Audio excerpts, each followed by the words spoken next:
Fue una noche cualquiera en Sevilla, hasta que su voz hizo temblar los muros del teatro. Aquella joven de mirada serena y garganta de fuego no solo estaba cantando flamenco, estaba desafiando siglos de tradición, enfrentando a un público que no siempre perdonaba la osadía. Rocío Márquez, la niña que creció soñando con el cante jondo, se atrevió a romper sus propias cadenas en directo. Pero lo que pocos sabían era que aquel gesto, aparentemente inocente, le costaría caro. Cuando mezcló el flamenco más puro con la electrónica y la poesía de los exiliados, los críticos más conservadores la llamaron traidora. Algunos le cerraron las puertas. Otros la acusaron de profanar la memoria del arte andaluz. Ella solo quería cantar con verdad, pero terminó envuelta en un torbellino mediático que cambió su carrera para siempre. Cómo una voz que nació para honrar la tradición se convirtió en símbolo de rebeldía. ¿Hasta dónde puede llegar un artista cuando su libertad amenaza las raíces mismas de su cultura? Las respuestas no se encuentran en los titulares ni en los aplausos. Están en la historia secreta de una mujer que decidió cantar aunque le costara el alma. Hoy conocerás la verdad completa. Rocío Márquez nació en Huelva, en el corazón de Andalucía.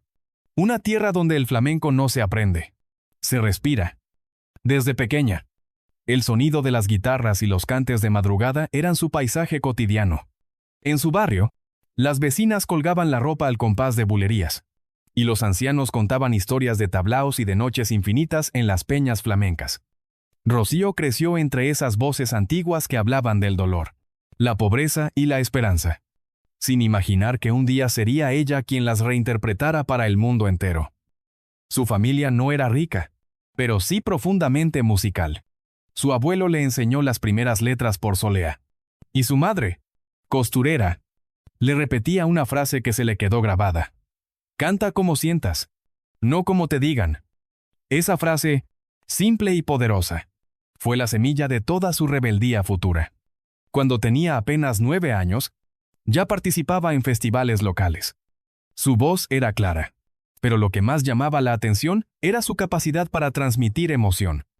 No imitaba, sentía. La España en la que creció Rocío aún estaba marcada por la sombra de la transición. La televisión mostraba un país moderno, pero en los pueblos andaluces seguían las jerarquías del pasado. El flamenco era venerado, pero también vigilado. Había cantes que no se podían alterar, letras que no se podían modernizar. En aquel entorno, una niña con inquietudes tan amplias resultaba incómoda. A los 15 años se trasladó a Sevilla para estudiar en la Fundación Cristina Giren, uno de los templos del flamenco contemporáneo. Allí descubrió que el arte podía ser tradición y revolución a la vez. Aprendió de maestros que veneraban a la niña de los peines y a Camarón, pero también le enseñaron que la pureza no existe sin riesgo. Rocío absorbía cada palabra, cada gesto. Sin embargo, su inquietud la llevó más allá del compás. Leía poesía de Miguel Hernández. Escuchaba a Björk y a Edith Piaf. Analizaba cómo los sentimientos podían atravesar fronteras sin perder su raíz. Ese cruce entre lo académico y lo salvaje forjó su personalidad artística. Una mujer capaz de cantar una seguidilla con la misma intensidad con que declama un verso de Lorca. En esa época, una anécdota marcaría su camino. En un concurso, uno de los jurados le aconsejó que cantara como las grandes, sin inventos modernos. Rocío le respondió con una sonrisa tímida: si no inventamos, el flamenco se muere. Esa frase, dicha con apenas 17 años, anticipaba la batalla que definiría toda su carrera. Durante su formación, vivió entre la devoción por el pasado y el deseo de explorar el futuro. Se enfrentó a prejuicios, a miradas que la consideraban demasiado intelectual para el cante, demasiado libre para las tradiciones. Pero Rocío no se detuvo. Cantaba en iglesias, en teatros, en pequeñas plazas, siempre con el mismo fuego en la voz. Su juventud coincidió con una nueva ola cultural en España. El flamenco buscaba salir del cliché turístico para convertirse en arte contemporáneo. Rocío fue parte de esa generación que rompió los límites, junto a artistas como Niño de Elche o Rosalía años después. Pero en su caso, el cambio no venía de la provocación superficial, sino de una convicción profunda. El flamenco podía evolucionar sin perder su alma. Detrás de su sonrisa discreta se escondía una fuerza inquebrantable. Y aunque aún nadie lo sabía, aquella niña de Huelva estaba destinada a reescribir la historia del cante jondo, enfrentando a críticos, puristas y a su propio miedo. Porque el verdadero origen de su revolución no fue la fama ni el reconocimiento, sino algo mucho más íntimo, la necesidad de cantar la verdad, incluso cuando dolía. El ascenso de Rocío Márquez no fue un golpe de suerte, sino el resultado de una década de disciplina, estudio y una intuición artística fuera de lo común. Su primer gran paso llegó cuando ganó la prestigiosa Lámpara Minera en el Festival Internacional del Cante de las Minas, un reconocimiento reservado solo a los intérpretes más puros. Tenía poco más de 20 años, y su nombre comenzó a resonar en todo el país. La crítica la aplaudía por su técnica impecable y su respeto absoluto por las raíces del flamenco. Sin embargo, algo en su interior le pedía más. No bastaba con repetir los ecos del pasado. Rocío quería dialogar con ellos, transformarlos.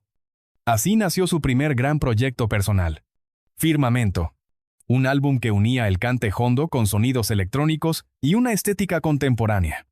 En los estudios de grabación, los productores se mostraban incrédulos. Flamenco con sintetizadores. Isidos esidos esturios hay internos. Istulados esturios esturio. Le preguntaban. Ella solo respondía, el dolor también puede sonar nuevo. Cuando el disco salió al mercado, la división fue inmediata.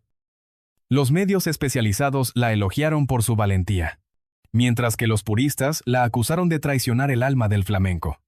Las redes sociales se llenaron de debates, algunos apasionados, otros crueles. En los escenarios, Rocío seguía defendiendo su obra con una serenidad que desarmaba.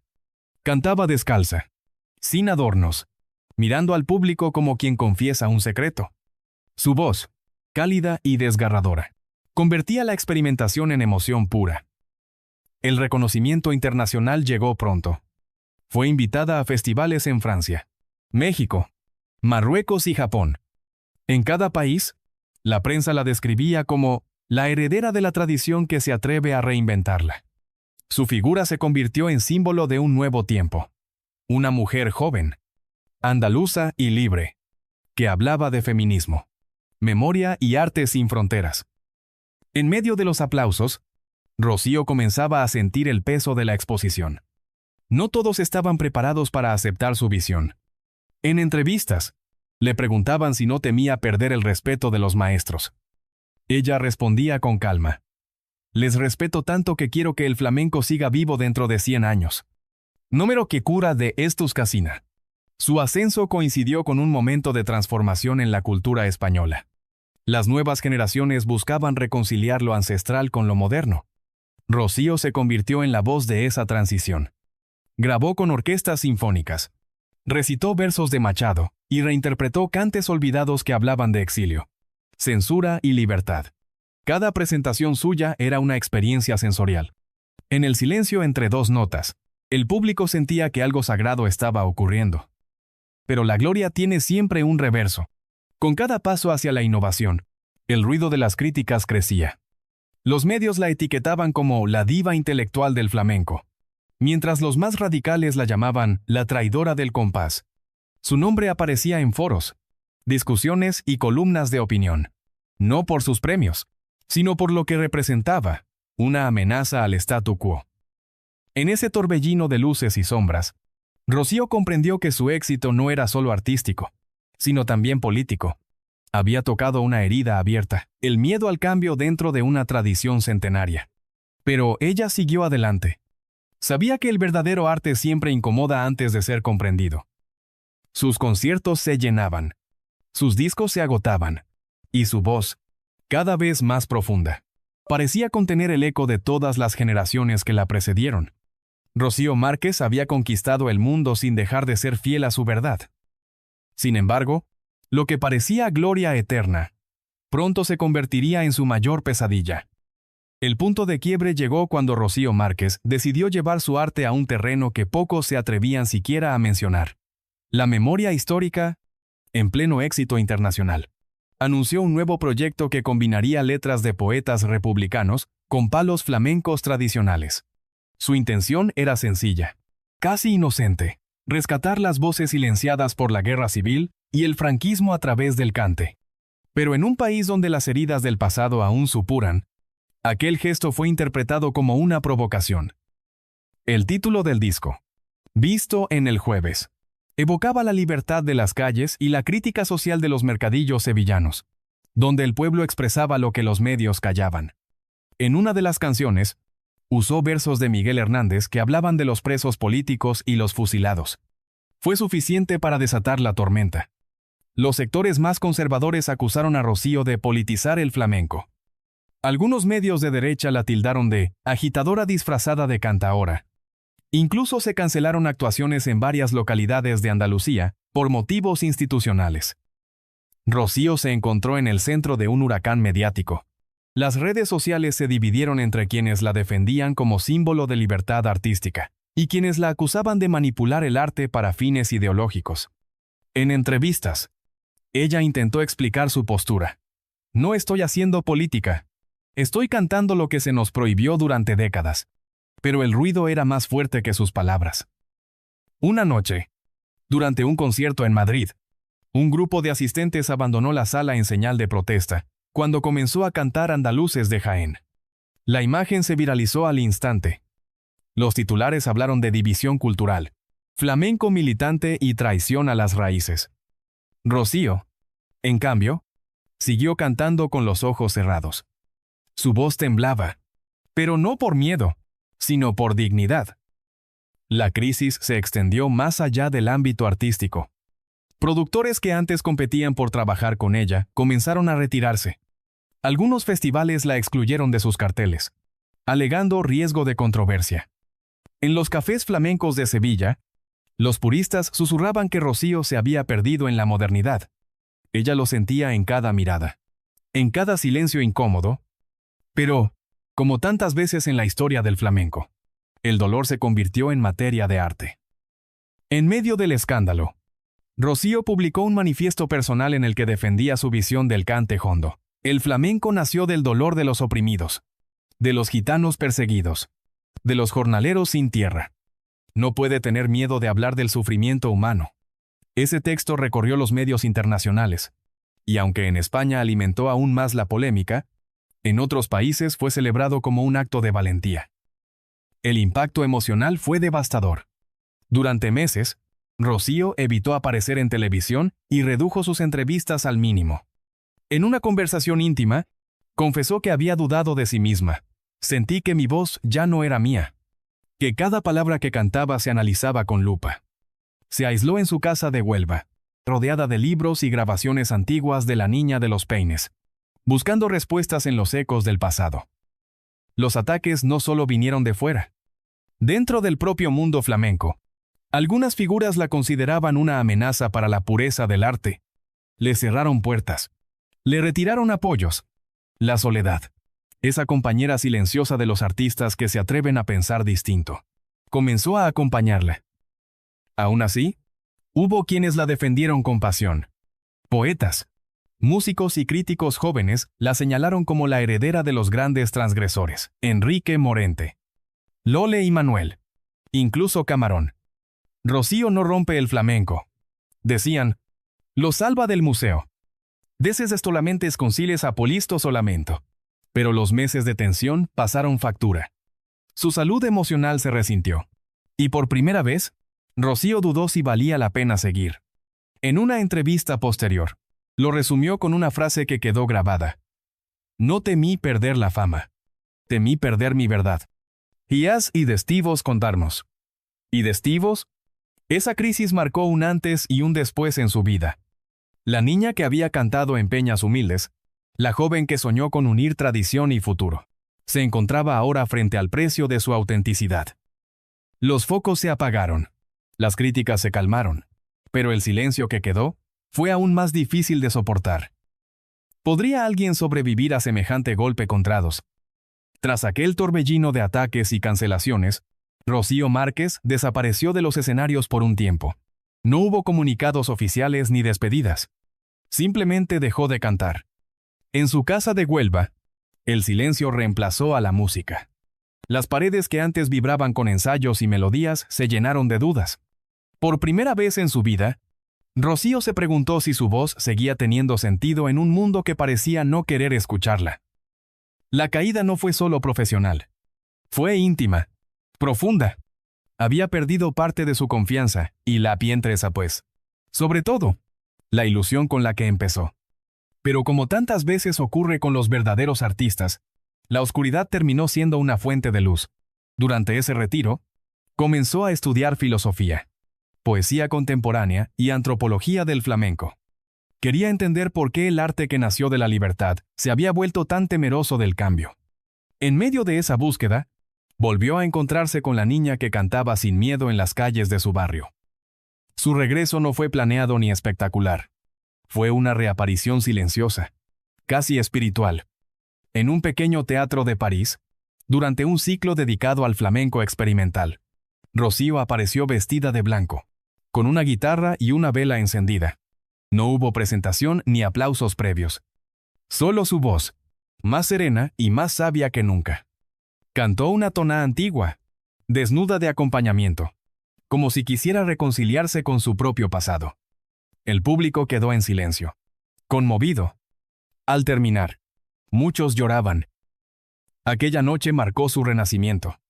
Rocío comprendió que no necesitaba la aprobación de nadie para cantar, que su arte era su verdad. Y su verdad, su única defensa. Comenzó entonces una nueva etapa creativa, más libre y más personal. Grabó proyectos que mezclaban el flamenco con la música barroca, la electrónica ambiental y la poesía de autoras contemporáneas. Cada disco era un manifiesto, una declaración de independencia artística. La crítica, que antes la había condenado, empezó a reconocer su valor. Revistas internacionales la llamaron la voz más honesta del flamenco actual. Sin embargo, Rocío ya no buscaba la fama. Había comprendido que el éxito era efímero, pero la coherencia era eterna. En entrevistas posteriores, hablaba con una serenidad que solo da el dolor superado. Tuve que caer para entender que cantar no era mi carrera, sino mi forma de respirar. Volvió a actuar en España, pero esta vez a su manera, en espacios pequeños, íntimos, sin artificios. No necesitaba grandes escenarios, solo silencio y escucha. La reinvención de Rocío no consistió en cambiar su estilo, sino en reconciliarse con él. Encontró un equilibrio entre tradición y modernidad que ya no buscaba aprobación, solo verdad. Su voz sonaba más madura, más humana. Cantaba para sanar, no para gustar. Y aunque el público volvió a llenar sus conciertos, lo que realmente la sostenía ya no eran los aplausos, sino la certeza de que había sobrevivido a su propia tormenta. El dolor la había derrumbado, pero también la había hecho eterna. Con el paso de los años, el nombre de Rocío Márquez dejó de asociarse al escándalo para convertirse en sinónimo de autenticidad. Ya no era solo una cantaora, sino una figura cultural que trascendía géneros y fronteras. Su historia se estudiaba en conservatorios y universidades como ejemplo de cómo el arte puede ser una forma de resistencia. Su legado no se construyó sobre los premios, sino sobre la coherencia de una mujer que nunca renunció a su voz. Para muchos jóvenes artistas, Rocío se convirtió en una maestra involuntaria. Sus palabras sobre la libertad del cante influyeron en una nueva generación de flamencos que buscaban escapar del cliché. Gracias a ella, surgieron proyectos donde la tradición se mezclaba con el jazz, el rock o la música electrónica sin complejos. En festivales internacionales, su nombre se pronuncia junto al de los grandes renovadores de la historia del flamenco, Enrique Morente, Carmen Linares, y Lole y Manuel. Pero lo que distingue a Rocío Márquez no es solo su innovación, sino su ética. En un mundo donde la industria premia la imagen y el ruido, ella apostó por el silencio y la honestidad. En sus conciertos, cada nota parecía una plegaria, un diálogo entre el alma y el tiempo. No buscaba impresionar, sino conmover.